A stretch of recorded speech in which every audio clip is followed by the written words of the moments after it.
অনেক সময় দেখা যায় আমাদের জীবনে একই ধরনের কিছু সমস্যা বারবার ফিরে ফিরে আসে। আমরা নিজেরাও জানি না যে আমাদের জীবনে এই ধরনের ঘটনা কেন বারবার রিসার্ফেস করে। সেটা হতে পারে ভুল কোনো সম্পর্ক, ভুল কোনো সিদ্ধান্ত বা একই ধরনের কিছু ব্যর্থতা। সাইকোলজির ভাষায় এটাকে বলা হয় বিহেভিয়ারিয়াল প্যাটার্ন, যেখানে আমাদের মস্তিষ্ক বা ব্রেন আগে যে ধরনের অভ্যেস বা সিদ্ধান্ত গ্রহণ করেছে সেই ধরনের অভ্যেস বা সিদ্ধান্তই একইভাবে রিপিট করে।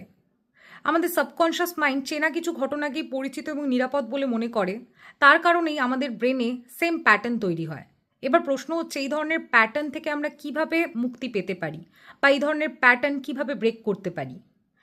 অ্যাকচুয়ালি এই ধরনের প্যাটার্ন ব্রেক করতে গেলে প্রথমেই আমাদের মধ্যে অ্যাওয়ারনেস গড়ে তুলতে হবে। যখনই একই ধরনের ঘটনা তোমার লাইফে বারবার রিসার্ফেস করবে, তুমি নিজেকে বারংবার প্রশ্ন করো সেই ঘটনার রুট কজ কী, কী কারণে সেই ঘটনা বারবার ঘটছে তোমার জীবনে।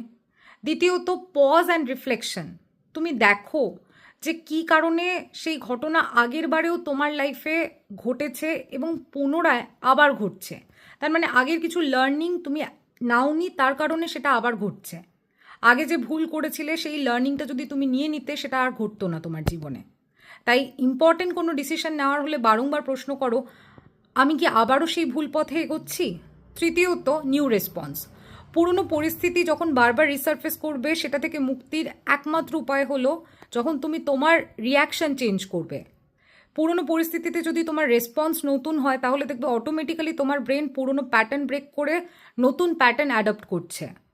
So patterns repeat until they are consciously changed. তুমি যদি তোমার জীবন বদলাতে চাও, তাহলে প্রথমেই তুমি তোমার চিন্তাধারা বদলাও এবং তার সাথে সাথে তোমার লাইফের যত ইম্পর্টেন্ট ডিসিশনস আছে সেই ডিসিশনসগুলো চেঞ্জ করবার চেষ্টা করো। অটোমেটিক্যালি দেখবে তুমি তোমার লাইফে চেঞ্জ দেখতে পাচ্ছ।